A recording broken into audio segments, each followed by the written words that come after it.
الله. السلام. زنداباد. زنداباد. UK. زنداباد. زنداباد. زنداباد.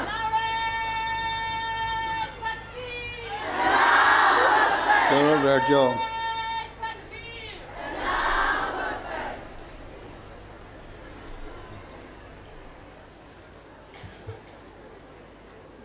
हमारा वकास तिलावत.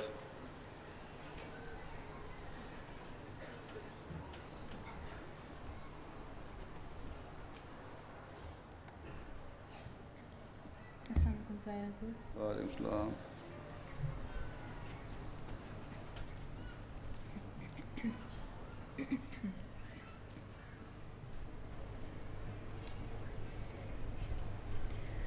أعوذ بالله من الشيطان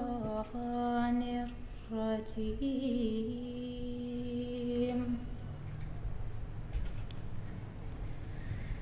بسم الله الرحمن الرحيم.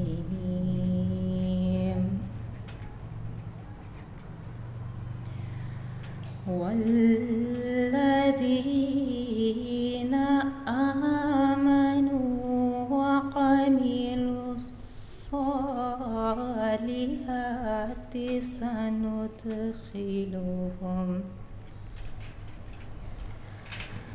سندخلهم جنات تجري من تحتها الأنهار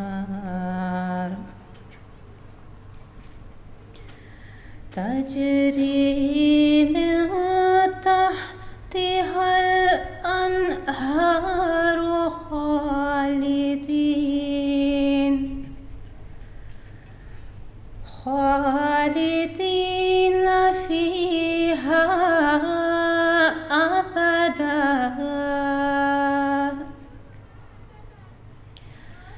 وعد الله حقا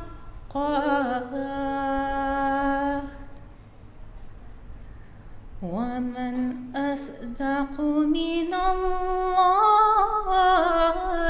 قيلا. ليس بأمانيكم ولا أماني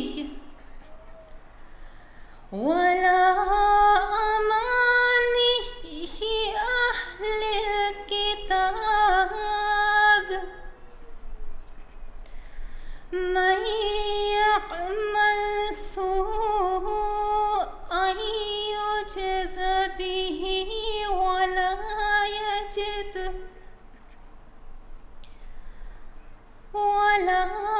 يجد له من دون الله وليا ولا نصيرا. ومن يعمل من الصالحات من ذكر أو أنثى وهو مؤمن فأولئك يدخلون الجنة ولا يظلمون نقيرا. ومن أحسن دينا ممن أسلم وجهه لله وهو محسن واتبع ملة إبراهيم وهو محسن واتبع ملة إبراهيم حنيفا واتخذ الله إبراهيم خليلا ولله ما في السماوات وما في الأرض وكان الله بكل شيء محيطا. Now I present before you the translation of the verses 123 to 127 of Surah Nisa. I seek refuge with Allah from Satan the accursed. In the name of Allah, the Gracious, the Ever Merciful. But as for those who believe and do good works, we will admit them into gardens beneath which streams flow, wherein they will abide forever. It is Allah's unfailing promise, and who can be more truthful than Allah in word? It shall not be according to your desires, nor according to the desires of the people of the book. Whoso does evil shall be requited for it, and he shall find for himself no friend or helper besides Allah. But whoso does good works, whether male or female, and he or she is a believer, such shall enter heaven, and shall not be wronged, even as much as the little hollow in the back of a date stone. And who is better in faith than he who submits himself entirely to Allah? And he is a doer of good, and follows the religion of Abraham, the upright. And Allah took Abraham for a special friend. And to Allah belongs all that is in the heavens, and that is in the earth. And Allah encompasses all things. Jazakallah.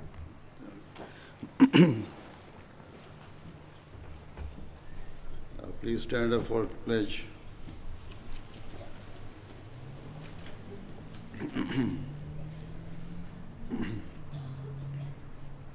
Ashhadu an la ilaha illallah wahdahu la sharika lahu wa ashhadu anna Muhammadan abduhu wa rasuluh. Ashhadu an la ilaha illallah wahdahu la sharika lahu wa ashhadu anna Muhammadan abduhu wa rasuluh.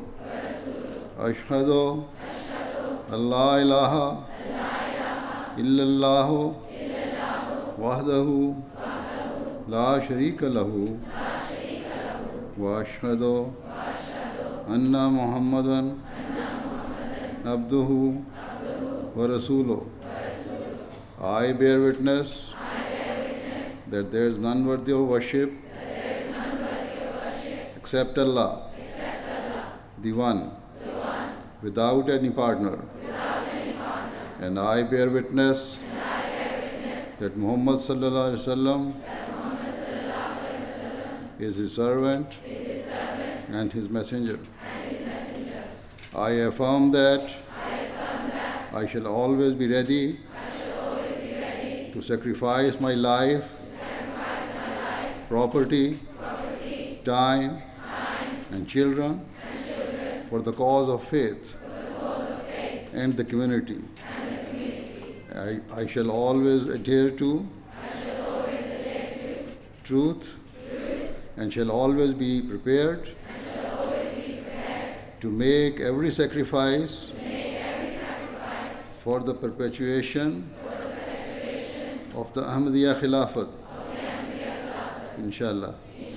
Please be seated.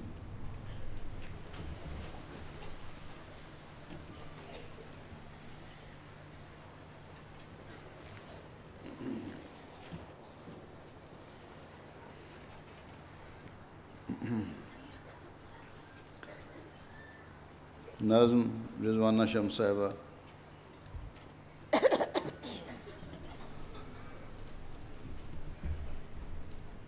अस्सलामुअलैकुम रहमतुल्लाह। पाकीज़ा मंजूम कलाम सैयदना हज़रत अक़दस मसीह मऊद अलैहिस्सलातु वस्सलाम। किस कदर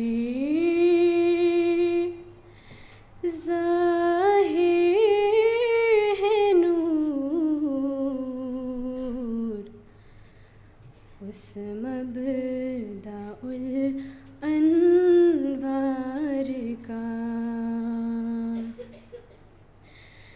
बन रहा है सारा आलम, आईना अब सार का। चाँद को कर देख कर मैं सख्त बेकर हो गया, क्योंकि कुछ था निशान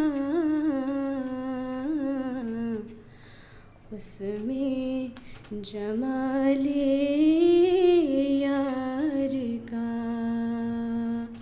क्योंकि कुछ था निशान उसमें जमाले यार का। उस बहारे हुस्न का दिल में हमारे जोश है,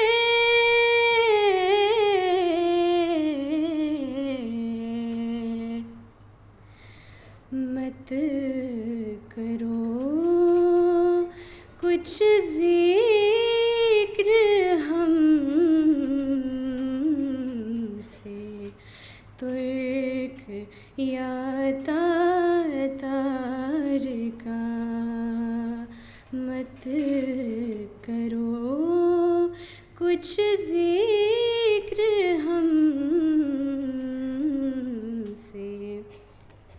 तुर्क या तातार का।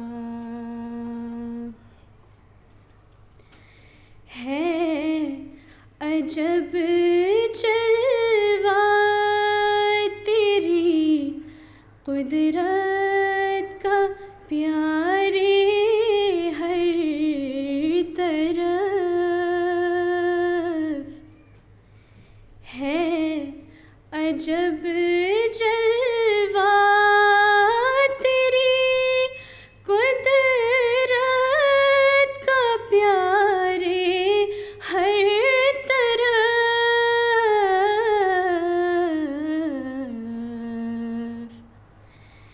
जिस तरफ देखे वही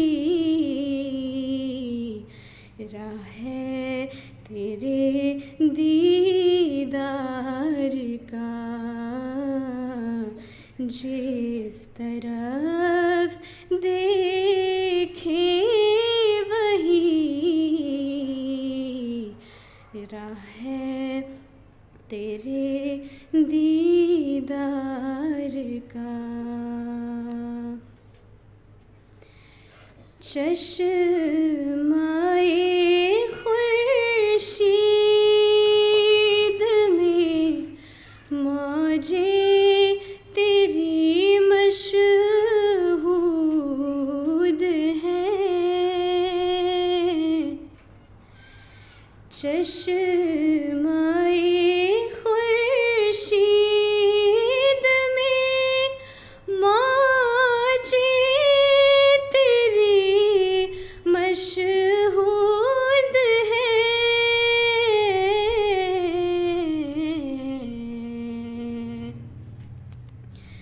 हर सितारे में तमाशा है तेरी चमकार का हर सितारे में तमाशा है तेरी चमकार का तूने खुद रूहों पे अपने हाथ से छिड़का नमक तूने खुद रूहों पे अपने हाथ से छिड़का नमक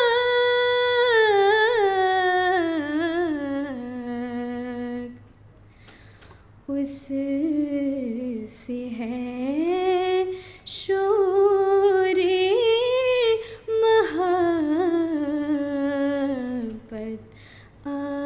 आशिकाने ज़ार का उससे है शोरे महब्बत आशिकाने ज़ार का किस कदर ज़ाहिर है नूर उस मबदाउल अनवार का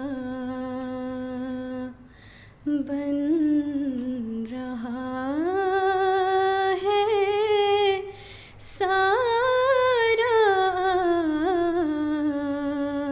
आलम आईना अब सार का बन रहा है सारा आलम आईना अब सार का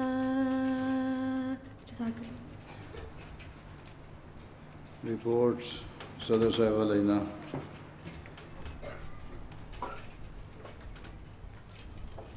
Assalamualaikum. Beloved Huzur, Assalamu alaikum. This year, Lajna, Shura and Ijtema were held at Country Market, Kingsley, Hampshire, which is situated a few minutes away from Hadiqat al-Mehdi. We are indebted to the support and help of Majlis Khadam al-Ahmadiyya, Ansarullah, Jamaat, Jalsa Salana teams who have helped make this event successful. Jazakallah. The program began on Friday, the 22nd of September, with the Lajna Majlis Shura. 513 delegates deliberated on 4 proposals on the topics of tarbiyat of teenage girls, issues with girls from broken families, tabligh and the budget. Recommendations will be sent to Huzur Aqdas for approval. The national Sadr election was also conducted. The National Lajna and Nasrat Ijtema has been held over the past 2 days. The theme of the Ijtema this year is Women in Islam, and has been an occasion to celebrate the Diamond Jubilee of Lajna Imaillah UK. Lajna competitions of Tilawat, Hifz-e-Quran, Nazm, speeches, quiz, English and Urdu poetry and regional presentations took place. Our Mabain sisters participated in competitions for Tilawat, Nazm, poetry and speech competitions. All the regions delivered presentations on women in Islam. The regions were given topics to choose from, such as role of Muslim women in today's society, equality of women in Islam, Hazrat Amma Jan, a role model for Ahmadi ladies, and the status of women in Islam compared to other faiths. Lajna found these presentations extremely informative and inspiring. There were a number of marquees set up which allowed attendees to move around and participate in different tarbiyati and educational sessions throughout the day. In the workshop marquee, there was a cake competition, a health and fitness and tabligh workshop. In the competition marquee, Lajna competitions were held simultaneous with the main marquee. There are also separate Lajna marquee that housed the bookstall, a number of Lajna offices such as Rishta Nata, AMSA, Humanity First, Voice of Islam, Review of Religions, Health and Fitness, Ishat, Tabligh Desk, Waqf-e-Nau Desk, and Tariq Jadid and Waqf Jadid Desk. The International Association of Ahmadi Architects and Engineers displayed 2 models of a mosque and a village in Mali that were built with Humanity First, which Lajna Imaillah UK contributed towards. Additionally, there was an exhibition marquee which displayed 60 years of history of the Lajna Imaillah UK. On Saturday, with the permission of Hazur Aqdas, a historic Lajna flag hoisting ceremony was conducted. During Saturday lunchtime, AMSA held their president elections, and the Tarbiyat department held a meet and greet session in which women looking for rishtas for their children attended. Alhamdulillah, over 250 ladies attended. The National Nasrat Ijtema, which held concurrently with the Nasrat participation in Tilawat, English and Urdu speech, and Nazm competitions, the Nasrat rotated between education, academics and game zones. This year, the Nasrat were given their new syllabus, diaries and workbooks. The total number of Nasrat who participated in the competitions was 175. This year, the girls also enjoyed some time in the fun fair. Both Lajna and Nasrat participated in the Trade and Industry Syllabus competition in which they displayed their handicrafts. On site, overnight, accommodation was provided for approximately 300 members. Alhamdulillah, all namazes have been observed in congregation over the weekend. This year, being the historic year for Lajna Imaillah, as we celebrated 60 years of the establishment in the UK, the event was celebrated at local, regional and national level. This included picnics, handicraft, exhibitions at Jalsa, a Diamond Jubilee celebration presentation, the Nasrat reciting a Tarana at the Ijtema. We've been giving sadaqat, writing and displaying the history, allowing our youngsters to remember and be inspired by the pioneer women who came when Lajna was established 60 years ago. Hazur Aqdas, on this special occasion, Lajna Imaillah UK would like to present Hazur a gift of £20,000. I humbly would request Hazur Aqdas to pray for Lajna Imaillah UK that it continues to progress. Then? Is that? Yes. अच्छा इसके बारे में मैं बाद में announce करूँगा. Now prize distribution.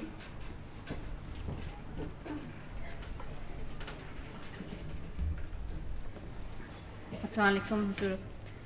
Bismillahirrahmanirrahim. We will now distribute the prizes for Nasrat and Lajna competitions. The Nasrat competitions, the Tilawat, first prize for 7 to 9 age group goes to Fatiha Nadeem from North East region. Fatiha Nadeem from North East region. For the 10 to 12 age group, we have Shamaila Numan Muhammad from Southwest region. For the 13 to 14 age group, we have Sajila Noor from South region. These are all the Tilawat first prize winners. For the English speech competition, first prize for 7 to 9 age group, we have Roya Khan from Northwest region. 10 to 12 age group, we have Anush Ahmed from Northwest region. And for the 13 to 14 age group, Farah Khan from Batul Fatu region. For the Urdu speech competition, first prize 7 to 9 age group is Alia Abbasi from Aisha region. 10 to 12 age group is Zoha Malik from Midlands region. And 13 to 14 age group is Rafia Asim from Aisha region. For the Nazm competition, for Nasarat, first prize for 7 to 9 age group is Atiyatul Bhatti from South region, Atiyatul Alim Bhatti from South region. 10 to 12 age group is Amtul Maria Ahmed from South region. And for the 13 to 14 age group is Sajila Noor from South region. There's a joint first and Amtul Musawir from Middlesex region.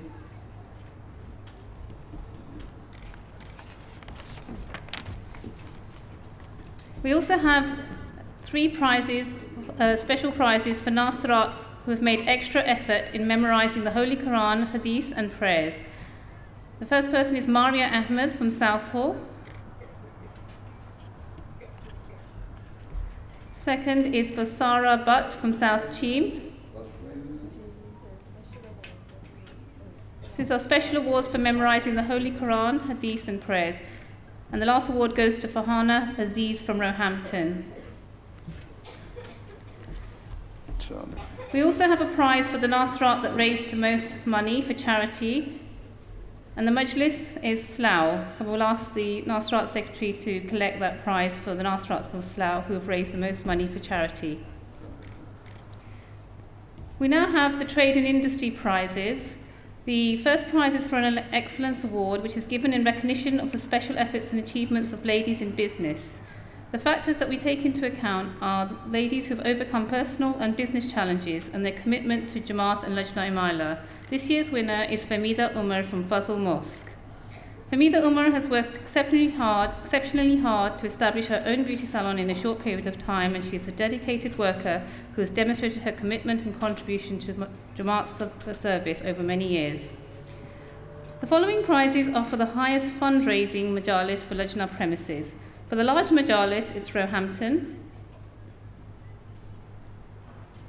For the medium majalis size, it's Walsall. And for the small majalis, it's Newport. Now we turn to the Lajna Thallium competition prizes. Tilawat. First prize is Amara Bakar from London region. Regional prizes. First prize for the regional presentations goes to Midlands region. The regional Sadr will pick this up. And for regional Nazm, first prize goes to Rizwana Shams from Batul Fatu. Urdu poetry, first prize is Fawzia Butt from London region.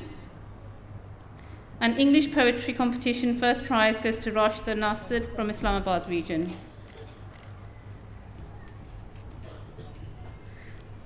For the quiz, first prize goes to Salia Bilal from Scotland region. And for the under 30 quiz, first prize goes to Amina Nair from East region. For the extempore speeches, first prize goes to Nabila Khalid from Northwest region. We now turn to the new convert prizes. For Tilawat, first prize goes to Amina Banu from Aisha region. For Nazm, new converts, first prize goes to Uzma Shehzadi from Baitul Nur region. And for English speech for new converts, we have first prize goes to Emma Ahmed from North East region. For the Urdu speech competition for new converts, the first prize goes to Uzma Shehzadi from Baitul Nur region. And Urdu poetry for new converts, first prize goes to Shazia Parveen from Birmingham region, from Birmingham West Majlis, from Midlands region. And English poetry for new converts, first prize goes to Samina Silva from East region.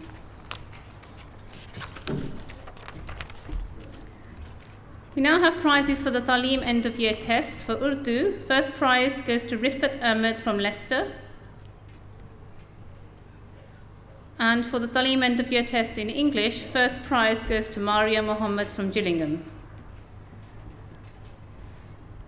Now we'll present the prizes for the Majalis in overall achievement in Nasirat.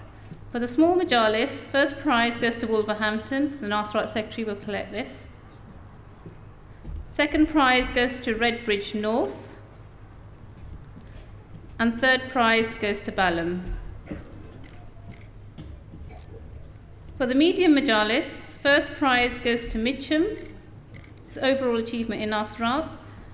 And there's a joint first, and the other first prize goes to Reading.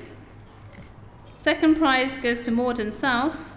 And third prize goes to Tooting Broadway. For the large Majalis, Nasirat overall achievement, first prize goes to Roehampton. Second prize goes to Bradford North, and third prize goes to Inner Park. Finally, we have the Majalis Overall Achievement Awards for work in all departments in Lajna. For small Majalis, first prize goes to Newcastle.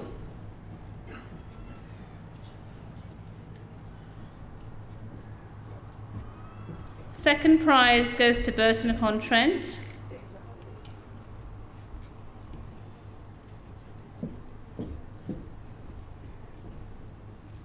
And third prize goes to Peterborough.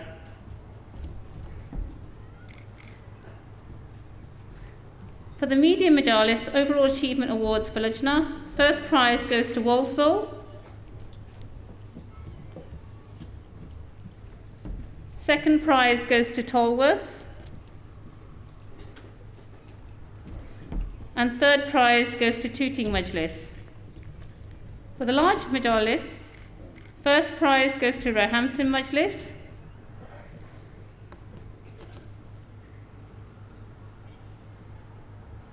Second prize goes to Roehampton Vale. And third prize goes to Fazl Mosque. Jazakallah, this concludes our prize ceremony. Nare Takbir!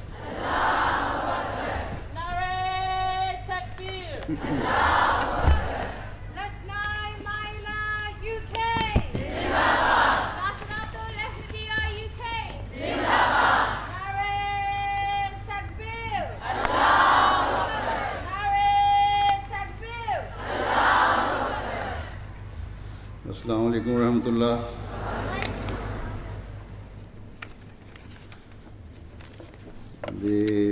The check presented to me of £20,000 by Sadr Lajna Imaillah on behalf of the Lajna Imaillah UK.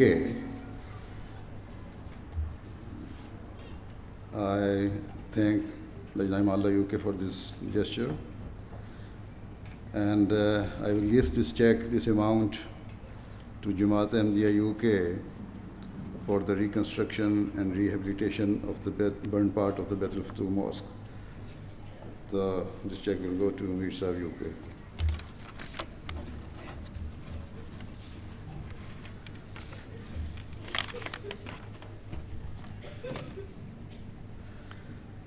أشهد أن لا إله إلا الله وحده لا شريك له وأشهد أن محمدًا عبده ورسوله أما بعد فأعوذ بالله من الشيطان الرجيم بسم الله الرحمن الرحيم الحمد لله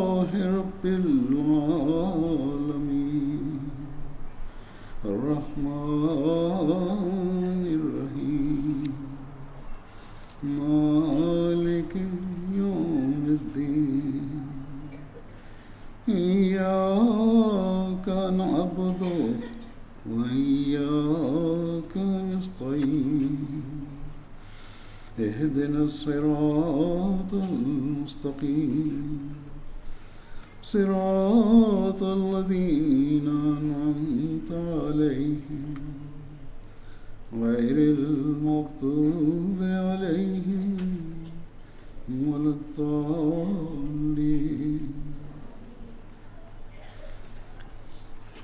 As a result of understanding Islam's true teachings, the members of the Jamaat, with the grace of Allah, appreciate the very high status of women according to Islam, and it is a status that most non-Ahmadi Muslims and the wider non-Muslim population are not aware of and do not comprehend.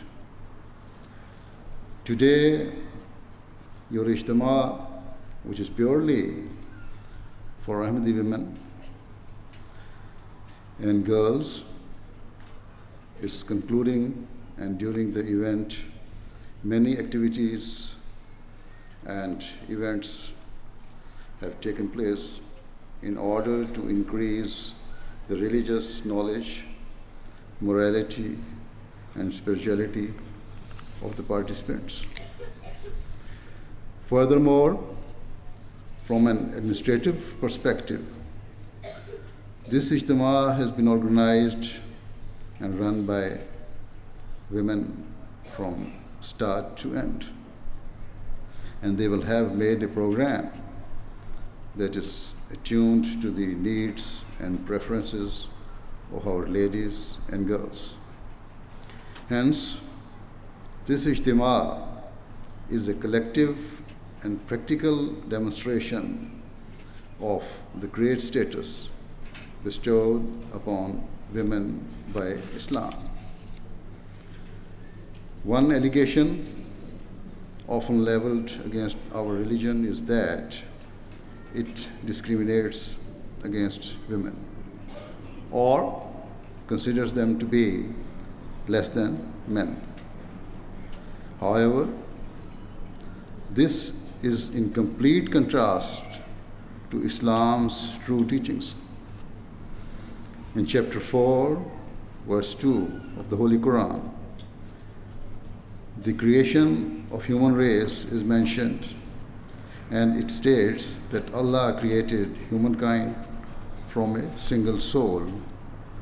Immediately after this, the Holy Quran states, خَلَقَ مِنْهَا زَوْجَهَا, which means created therefrom its mate. In the Bible, where the creation of man and woman is discussed, the concept of a mate is also mentioned. However, it goes on to say that a woman was created from the rib of Adam. This is contrary to the teachings of the Holy Quran, which clarifies that women were not created out of the body of a man or from his rib. Rather, the Quran testifies to the fact that men and women were created from a single soul and are of the same kind and species. Thus, where the Quran says, created therefrom its mate, it signifies that Allah Ta'ala has made men and women in the same way, and it cannot be said that one is dominant over the other. Furthermore, when Allah the Almighty has said, خَلَقَ مِنْهَا زَوْجَهَا, that He has created a woman in the same way that He created man, it becomes clear that Allah Ta'ala has made the hearts and minds of women in the same way that He has created the hearts and minds of men. There is no mention of woman being created from a man's rib. Rather, similarities and likeness are mentioned.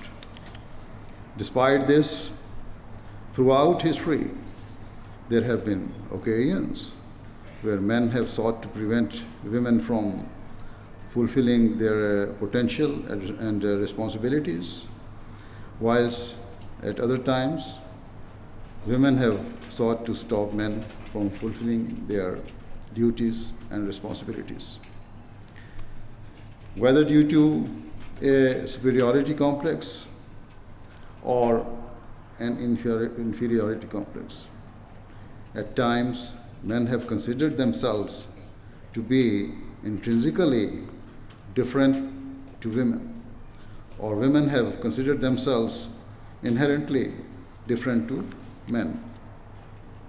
However, the Holy Quran has categorically refuted this concept by saying that men and women are of the same kind. It has clarified that men and women have the same feelings and emotions. Similarly, as each man will be accountable before Allah for his deeds, so will each woman also be held accountable for her acts before God. Nevertheless, it is true that Islam has given differing responsibilities and prescribed a division of labor between the sexes. Both men and women have been given differing roles. However, this should not be misunderstood to mean that women are incapable of understanding the responsibilities placed upon men. This idea of differing responsibilities is entirely normal and according to nature. Even amongst men, there are differences that exist today, whereby people have a differing skill sets and abilities. For instance, some men are trained as doctors, others become engineers, teachers, scientists, or a range of other professions and jobs. Yet, no matter how skilled a doctor is, he is not superior to the other professions and in other fields as well. In the same way, to maintain a sense of balance within the world, Allah the Almighty, out of His infinite wisdom, has given different roles to men and women. And they will both be held accountable before Allah with regards to the fulfillment of their respective responsibilities.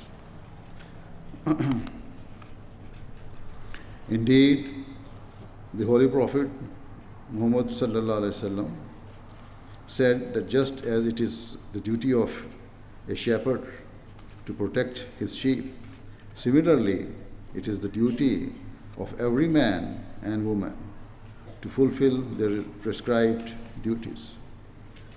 Thus, if Allah Ta'ala has placed upon a woman the responsibility to ensure the moral and religious training of her children and to ensure that she protects the home and property of her husband, she must pay heed because she alone will be held accountable for these matters. In the same way, if a man has been asked with, has been tasked with providing financially for his family, to care for them and fulfill their needs, he will be held accountable for this.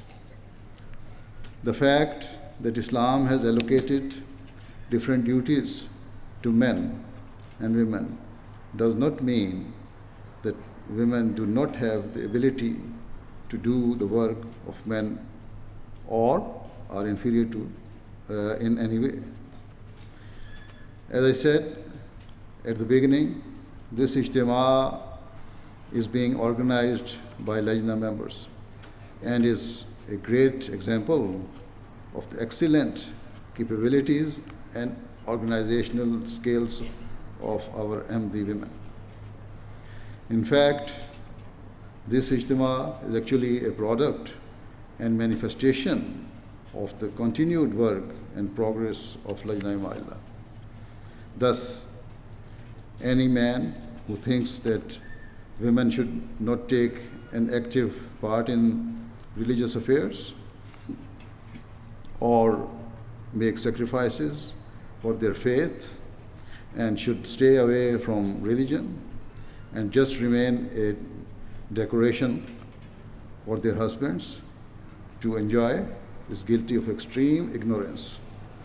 Similarly, if any woman thinks that due to her domestic responsibilities, she does not need to partake in religious matters or make sacrifices for her faith and nation, she too is mistaken and is guilty of undermining the status of women.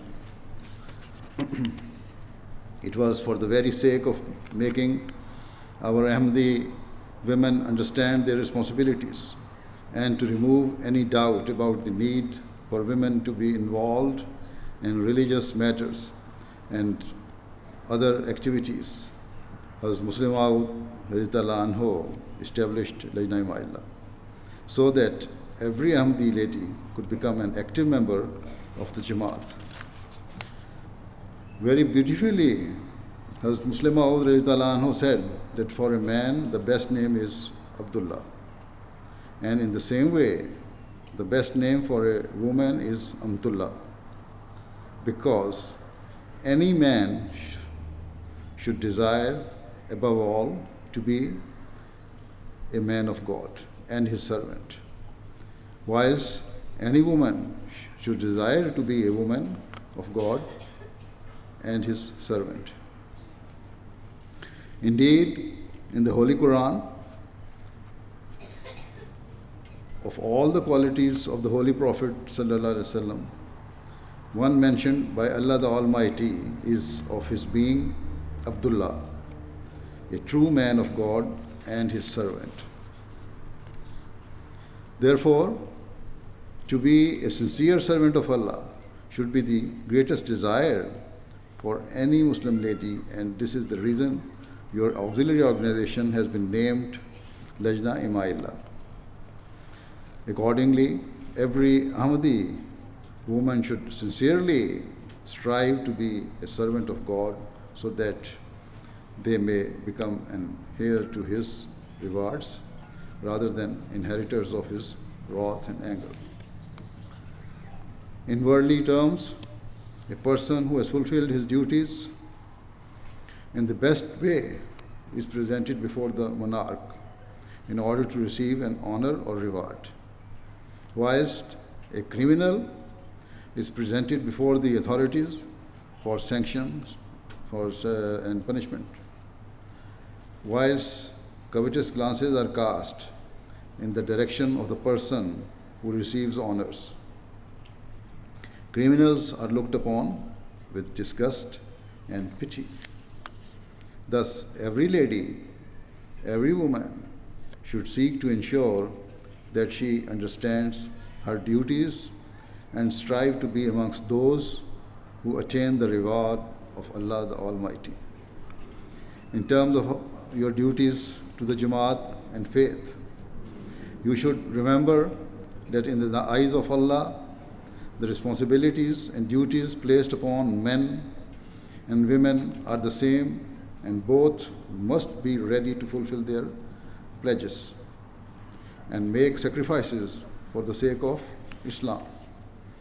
Speaking about the great sacrifices made by women in bygone eras, Hazrat Mirza Masroor gave the example of the time of the Prophet Jesus ﷺ. He said that amongst the most sincere and loyal disciples of Jesus ﷺ were women. who would tirelessly spend their days and nights spreading his message, and their sacrifices have been recorded in Christian history as a source of pride. Indeed, when Jesus ﷺ was taken down from the cross and emerged from the coffin in which he was subsequently placed, it was women who were the first to greet and help him, whilst his male disciples had run away in fear of the rulers. It is recorded that Mary Magdalene and other women, two other women, disregarded any fears for their own safety and reached Jesus in the very early hours of the morning. In this way, they displayed immense bravery and exhibited a firm faith that exceeded the standards of the men. This was the example of the time of Jesus ﷺ, but of all the prophets, without doubt, it is the life of the Holy Prophet ﷺ that has been documented and preserved in greatest detail. And unquestionably, during his blessed era, the sacrifices made by the Muslim women reached a pinnacle and were of standards that has never been witnessed at any other juncture of history. Indeed, when you read about the sacrifices made for the sake of their faith, you can only be overcome with emotion.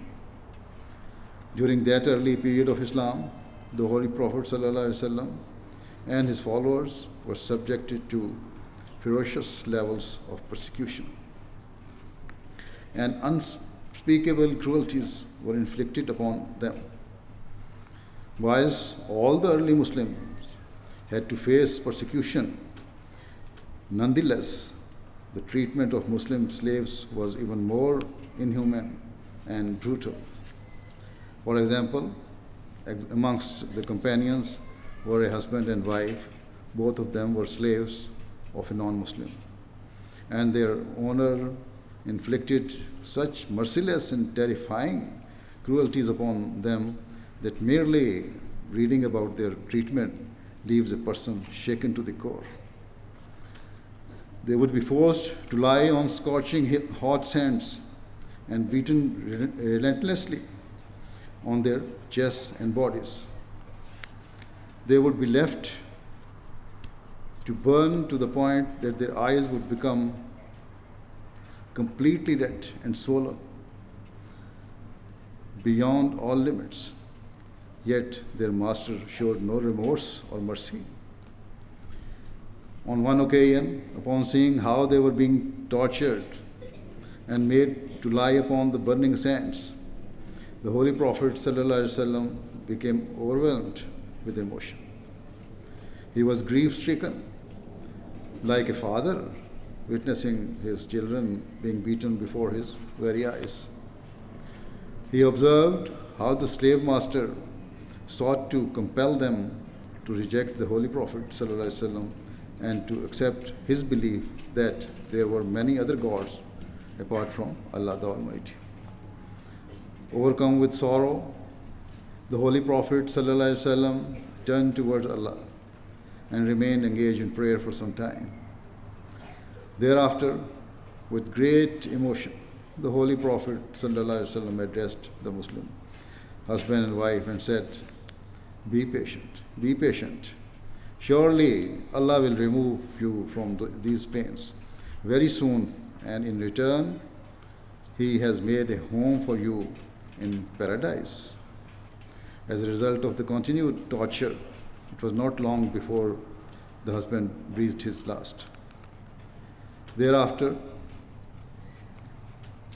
the owner brutally attacked the Muslim lady by piercing her stomach with a spear, and so she also joined the rank of the martyrs.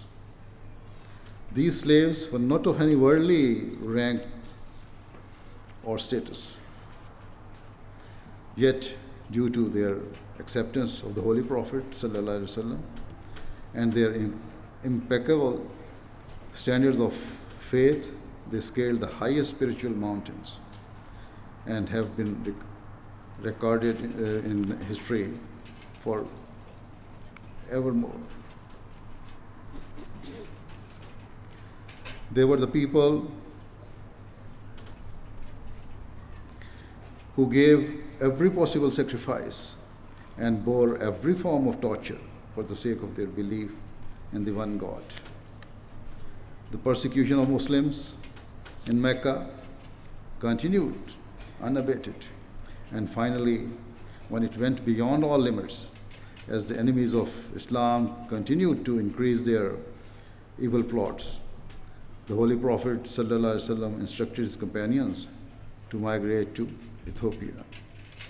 Upon this, the companions protested and asked, how could it be possible that they migrate to live in peace, whilst their beloved spiritual master, the Holy Prophet ﷺ, remained in danger and continued to face the most horrific cruelties. In response, the Holy Prophet ﷺ said that Allah had not yet commanded him to migrate. If that day came, he would as well, but for the time being, his followers should go without him. Amongst those who decided to migrate was a Muslim lady, who in the early hours of one morning collected her belongings and placed them on a camel ready to depart. By chance, Hazrat Umar, who had not yet accepted Islam, walked by, and after observing this lady being forced out of her hometown in the early hours, he felt a sense of sorrow and guilt. Addressing the lady with his voice trembling with emotion, Hazrat Umar said, "It seems you are getting ready for a journey." In response, the Muslim lady said, "We can no longer tolerate the cruelties and pain inflicted upon us, and so we have been left with no choice but to leave. In the end, what did we do to you that meant you treated us so inhumanly and punished us with such cruelty? All we say is that Allah is one, but you cannot tolerate it, and so now we have to leave."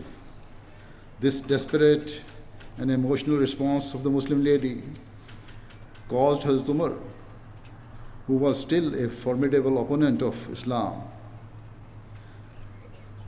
and a person who had shown no mercy in his opposition to Muslims, to be overcome with emotion.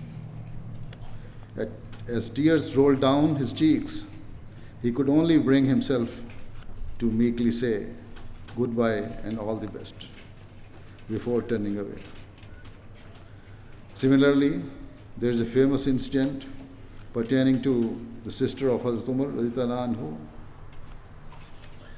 On one occasion, when he remained a raging opponent of Islam, Hazrat Umar radhiyallahu anhu set out with a sword in his hand with the intention of killing the Holy Prophet ﷺ and bringing an end to Islam once and for all. On the way, a man asked him where he was going, and when he told him his purpose, the man said that he should first inquire after his own family, as one of his sisters had accepted Islam. Thus Hazrat Umar went straight to the house of his sister and knocked forcefully at the door.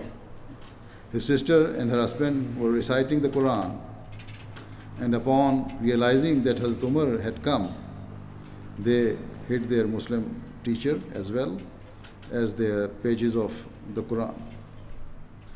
However, Hazrat Umar had heard them, and so upon entering, he immediately asked what they had been reciting.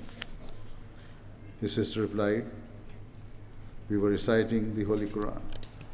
Hazrat Umar said that he heard that she she and her husband had become Sabi, meaning that they had accepted a belief that was not accepted by the people of Makkah.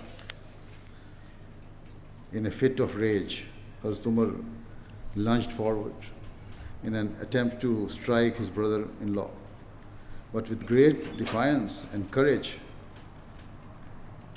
his sister stepped forward to shield her husband and said, "Yes, we are Muslims, and if you want to kill us, then go ahead."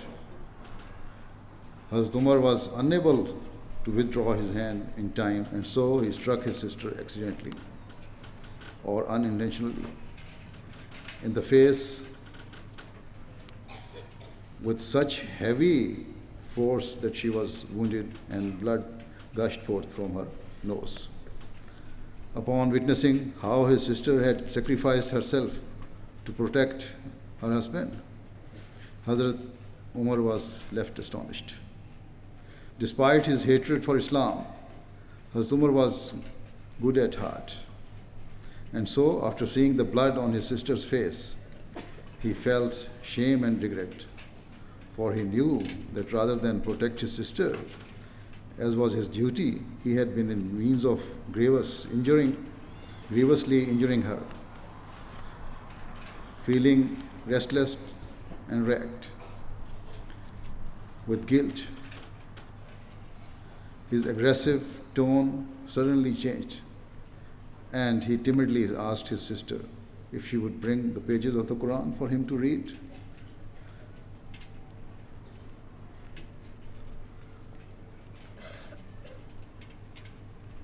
Upon this, the supreme faith of his sister roared into action. And having already been beaten by her brother, she no longer remained a defenseless woman, but was transformed into a courageous lioness. Without any fear, she declared, "You cannot touch the Quran, as you are not pure or clean. I cannot place the Quran anywhere near you whilst you are in this state." Having realized that he had done what he has done, Hazrat Umar felt ashamed, and so softly asked his sister how he could purify himself so that she would permit him to read the Quran. In reply, his sister said that he must first go and bathe and clean himself, and only then would she permit him to touch the Holy Quran. As instructed, Hazrat Umar went and bathed before returning, and then his sister placed the Quran before him. After reading just for a few verses, Hazrat Umar's heart melted, and the beauty of what he was reading, and tears flowed from his eyes. Instantly, he felt abhorrence and shame for his past disbelief of Islam. Instantly, he viewed the past life with nothing but disdain and disgust. Thereupon, he stood up in an emotional state and asked where the Holy Prophet Muhammad ﷺ is. Hearing this, his sister felt a surge of love for her brother and prayed sincerely that he would accept Islam. But at the same time, she knew that she could never forgive herself if her brother was the cause of any harm to the Holy Prophet ﷺ. Thus, she grabbed hold of the collar of Hazrat Umar, and with great emotion that only could be stirred by true faith and love for the Holy Prophet ﷺ, she said, "First swear that you will not approach Muhammad ﷺ with any ill intention." With true humility, Hazrat Umar replied, "My only intention is to become a Muslim." Upon this, his sister rejoiced and informed her brother where the Holy Prophet ﷺ was. Hazrat Umar radhiyallahu anhu duly approached the Holy Prophet ﷺ and accepted Islam in a state of total submission. Hence, this was the great sacrifice made by a woman who melted the heart of her brother, and as a result, the Muslims celebrated and raised slogans in praise of Allah. Allahu Akbar. Another astonishing example of faith pertains to the Battle of Hoth. During that war, the blessed teeth of the Holy Prophet ﷺ were broken, and word spread that he had been martyred. When this news reached Medina, Muslim women came out of their homes and ran towards the battlefield to find out the truth about their master. On the way, an elderly Muslim woman frantically asked a companion if the Holy Prophet ﷺ was alive. In response, the companion said, "I regret to tell you that your husband has been killed in the battle." Upon this, the lady said, "I am not asking about my husband. I am asking about the Holy Prophet ﷺ." The companion then said, "I regret to tell you that your brother has also been killed." Hearing this, the lady said, "I am not asking about my brother. I ask only about the Holy Prophet ﷺ." The companion then said, "I am sorry, but your son has also been killed." Upon this, the lady desperately remarked, "I do not ask about my son. I am asking if the Holy Prophet ﷺ is alive." Finally, the companion informed that the rumors regarding the Holy Prophet ﷺ had been false and he was alive. In a state of utter relief, the lady said, "I do not feel any loss or pain or grief over whoever in my family has died, because my beloved master, the Holy Prophet ﷺ, remains alive." This was the pure love and devotion professed by the Muslim women of that time towards the Holy Prophet ﷺ. These were the women who were ready for every sacrifice for the sake of Islam, and their names have been recorded in history as example for the rest of the time. Recently, I was told about an Ahmadi lady living in one of the Western countries who said that when she comes to Lajna meetings and takes the pledge, she repeats the words that for the sake of her faith and nation, she will be ready to sacrifice her life, wealth, and time. However, when it comes to the part about being ready to sacrifice her children, she remains silent, because her children are the one thing that she can never sacrifice. This is an example of a weakness in faith. And ultimately, such a person will become weaker in faith and in reality will neither be able to sacrifice their own lives, wealth, or time for the sake of Islam. Remember, when we pledge in our bath to give precedence to our religion and faith over all worldly matters, it means that our love for Allah, for the Holy Prophet of Islam ﷺ, and for our religion should be greater than for anything or anyone else. Further, in this era, the Prophet Muhammad said that after developing a true love for Allah and for the Holy Prophet ﷺ, his followers must also form a bond of love with him. Thus, if we wish to remain part of Jamaat of the Prophet ﷺ, we must manifest our love for him by fulfilling the conditions of our bath and remaining obedient to his teachings. The Prophet ﷺ said, "In my Jamaat, I wish to see a spiritual transformation which distinguishes Ahmadis from all others. If we are just the same as other Muslims, then what is the benefit to doing bath? If we are weak and lazy in our prayers, like other Muslims, then what is the benefit? If we are weak and lazy in reading the Quran and do not follow its teachings, then what is the benefit? Thus, if according to the teachings of the Quran, you are not modest in your clothing and do not uphold the requirements of parda, what is the benefit to your bath? If you do not fulfill your responsibilities within your homes, what is the benefit to your bath? And if you do not practically manifest the teachings of Islam and do not seek to spread it, what is the benefit of being an Ahmadi? Thus, every Ahmadi lady should deeply reflect upon their pledge to give precedence to their faith over all material desires.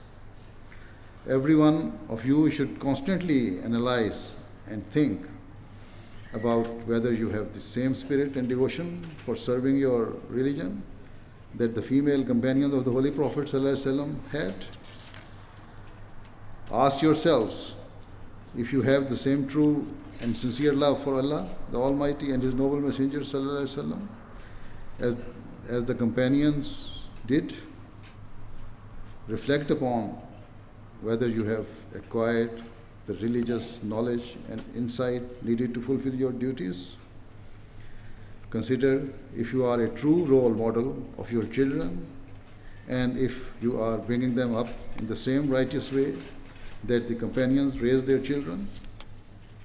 If the answer to the questions is no, you should be very worried and concerned, and it is also a cause of deep concern for the entire Jamaat.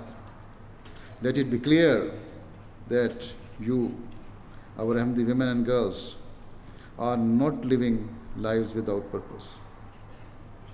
Rather, you all have extremely great objectives, which I hope and pray you understand and strive to fulfill. In this era, one of the foremost objectives for our Lajna members is Tabligh. And to fulfill this responsibility, you must first spiritually reform yourself. You must personally set the best example and fulfill your duty to morally train and educate your children. And you must be their guide and attach them to the Jamaat for a young age, from a young age. Only then can you fulfill your responsibilities in the field of Tabligh. In this era, there is an urgent need for our women to portray Islam's true teachings and to spread them far and wide, without any fear or complex. You must propagate Islam by practicing its teachings. If anyone claims that Islam does not give women freedom or that they are oppressed by men, it is your duty to show the world that Islam has given you true freedom, true liberty, and true enlightenment. It is your duty to show the world that whatever restrictions exist are not forced upon you by men, but are willingly and freely adopted, having observed the magnificent teachings of Islam. If you do not wish to mingle freely with men or to sit alongside them, it is your own choice, made of your own volition, in order to preserve your honor and dignity. If you do not choose to shake the hands of men, it is because your heart demands that you follow Islam's teachings, which provide true dignity for women. Such conduct is not based on the demands of men, but is the result of your freedom to make your own decisions and is a symbol of true independence. Remember, following the crowd and bowing to the influences of society is not freedom. Rather, true freedom is having the strength to follow your beliefs and to act upon your convictions. Until the voice of your hearts does not emit pure love for Allah, the Almighty, and His Messenger, sallallahu alaihi wasallam, in the way of Hazrat Umar's sister, or the elderly lady whose husband, brother, and son were martyred. We cannot influence the wider world, and we cannot bring about that spiritual revolution that is destined to occur. As I said, in this era, our women must propagate Islam, and especially when it comes to women's issues, it is much more effective for women to respond than for any man to do so on their behalf. Every woman should pay careful attention to this and seek to gain knowledge of their faith so that they can refute the allegations directed at Islam and be ready for every sacrifice for the sake of their religion. Thus, I ask all of you to understand and assume your responsibilities and to fulfill your pledge to morally train the next generation in the best way and to bring your children close to the Jamaat. I ask all of you to be ready to propagate Islam's teachings through tabligh within your own circles, and especially to women. If you understand your responsibilities, I am sure that you will prove to be successful mothers and successful Ahmadi Muslim women who are ready for every sacrifice for the sake of giving precedence to their faith over all worldly matters. If you understand your duties, I am sure you will be successful in spreading the message of Islam, Ahmadiyyat, far and wide. Only then will you have fulfilled the requirements and obligations of your Bai'at. May Allah enable you all to do so. May Allah continue to bless Lajna Imaillah UK and indeed our Lajna organizations throughout the world. Ameen. Now join me in silent prayer. Dua.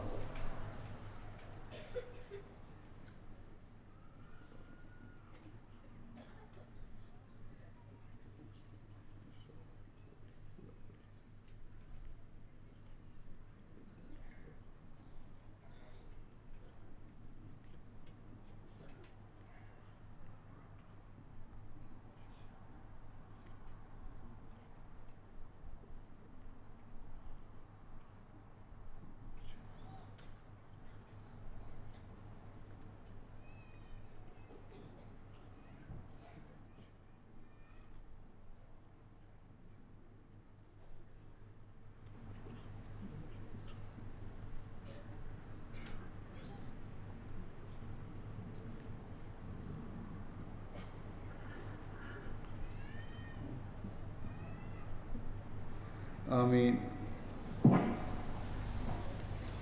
Nare Takbir! Allahu Akbar! Nare Takbir! Allahu Akbar! Hazrat Muhammad Mustafa! Sallallahu Alaihi Wasallam! Mirza Ghulam Ahmad ki! Jai! ना तराने पढ़ने तो पढ़ो जल्दी से। Zindabad! हाँ? अच्छा, today's attendance is 4,201. Huh?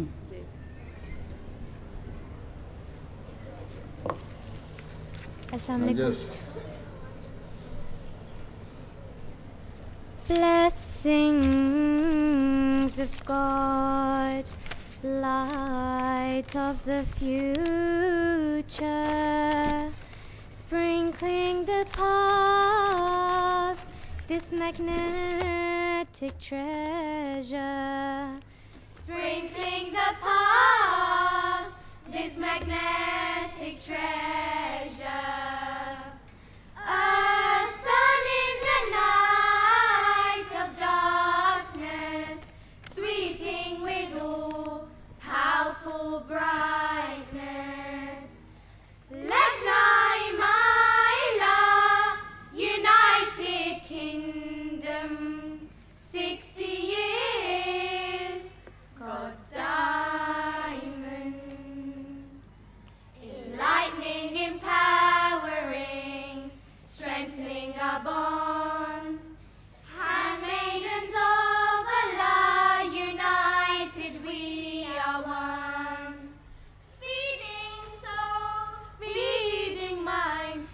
touching the hearts, changing lives. Love and loyalty for our country great, taught us by our faith. Lajna Imaillah, United Kingdom, 60 years, God's diamond. Lajna Imaillah, our tree bears the fruit, sons and daughters of righteousness, leaders of truth. Fearless, tender hearts, cause made of steel, extinguishing hatred, our weapon of love. We are the future. Tomorrow we fly, taking the world to the top, inshallah. We are the future. Tomorrow we fly, taking the world to the top, inshallah. Lajna Imaillah, United Kingdom, 60 years, God's diamond. 60 years, God's diamond.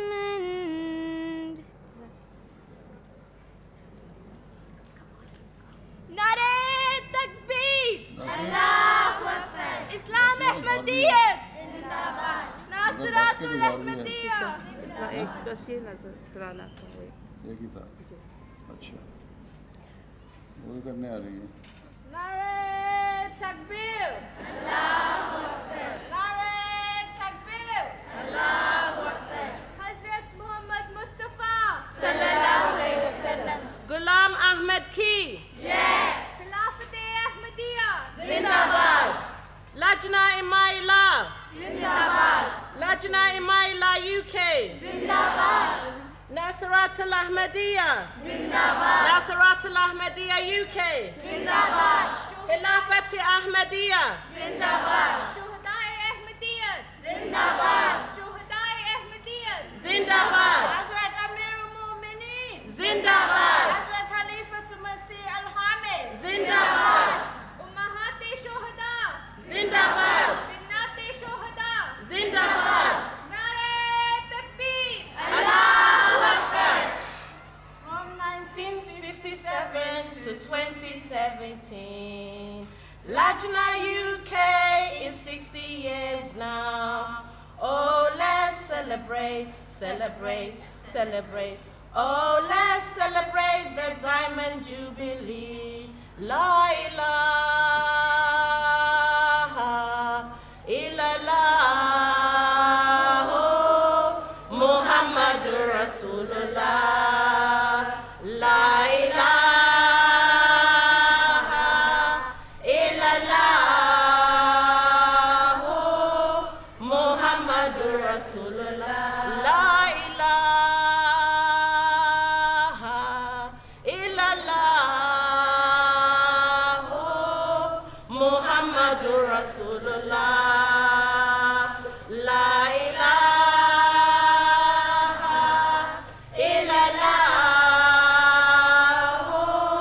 Muhammadur Rasulullah. Oh, hinibiara ni ho, afata se yasumno, jiso nyankupon kuti, na Muhammadu noye nismafo. La ilaha illallah, Muhammadur Rasulullah. there is no God But Allah, Muhammad is his messenger. La ilaha illallah, Muhammadur Rasulullah. Hedeste Kibla Noma, La ilaha illallah, Heder de Dil ki dawa, La ilaha illallah, La ilaha illallah, Muhammadur Rasulullah.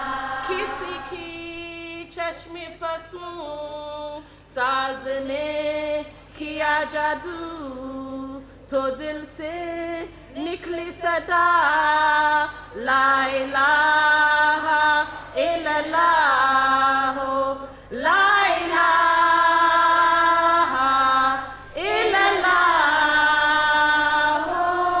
मुहम्मदुर रसूलुल्लाह नारे तकबीर अल्लाहु अकबर नारे तकबीर अल्लाहु Akbar Hazrat Muhammad Mustafa sallallahu alaihi wasallam Mirza Ghulam Ahmad ki jai Mirza Ghulam Ahmad ki jai Khilafat Ahmadiyya Khilafat Ahmadiyya Hazrat Khalifatul Masih al-Hamis Hazrat Amir al-Mu'mineen Nasiratul Ahmadiyya UK Lajna Imaillah UK